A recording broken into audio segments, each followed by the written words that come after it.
storm is coming. Let's stop Leith Hill being drilled. Thank you. And hand it over to Alice from the camp, who'll be able to fill you in on a few things camp related.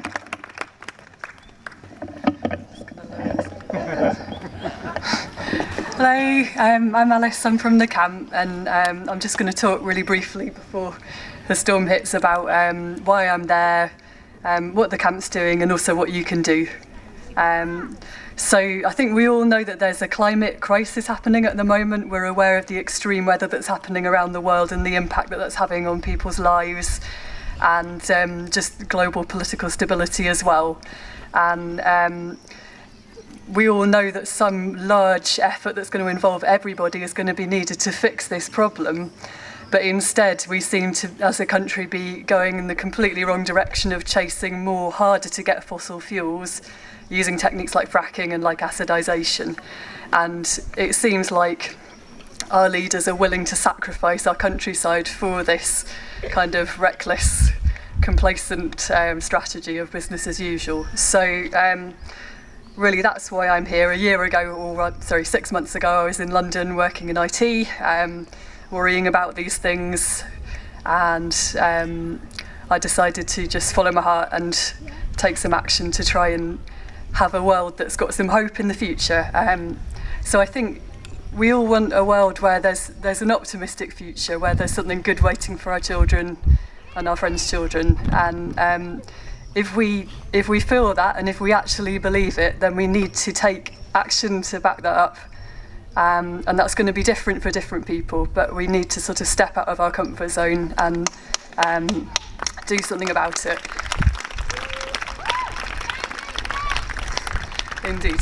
So, I mean, of all the places that could possibly be drilled, this is really the high point of the arrogance, of the recklessness of the current direction that our so-called leaders are taking us in. And if we're going to make a stand anywhere, it needs to be here. And that's why I came to the camp, and that's why the camp was established as well. So, ominous wind coming.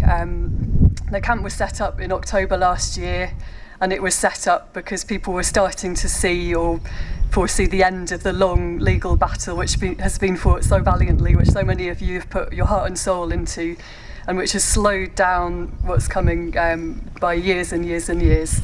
But the end of that's in sight, and the time has come to take some direct action to stop Europa physically. So the camp occupied the site. It was a real community effort, from building the structures, the amazing cathedral, the bunkers, and also a community, and all that entails: feeding people, entertaining people, musicians, storytellers, peacekeepers, all of you coming together.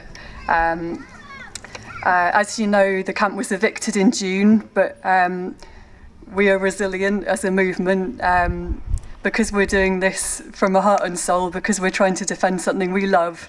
We can deal with whatever they throw at us, including eviction, including random arson attacks. That's fine. We can deal with that. Yeah.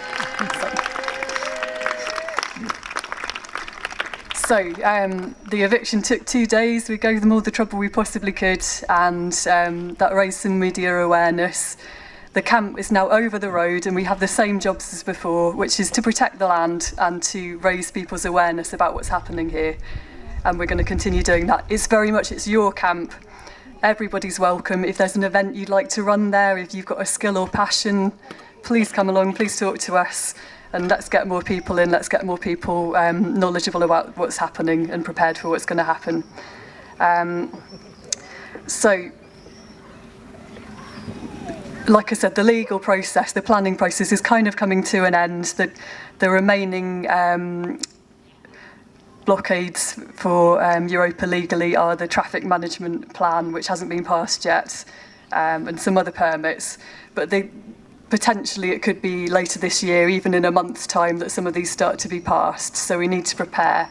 And it's easy for people to feel a bit despairing if they've been working so hard on the legal routes and campaigning in all the different ways that you have been. But really, it's a time when we're quite powerful, because if we start to come together, if all the people who've been campaigning in different ways start to work together, we have an awful lot of power. We have a huge amount of power to protect the lane and the hill.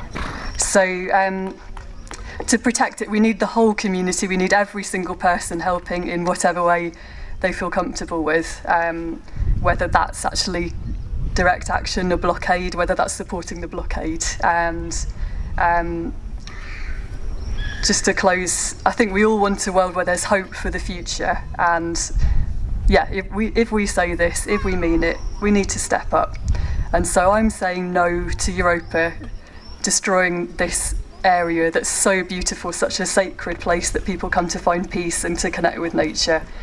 And if they get permission, I hope that you'll join me in peacefully but firmly resisting them coming up to spoil that hill, because it's your hill, it's your woods, it's your water, and it's also your children's.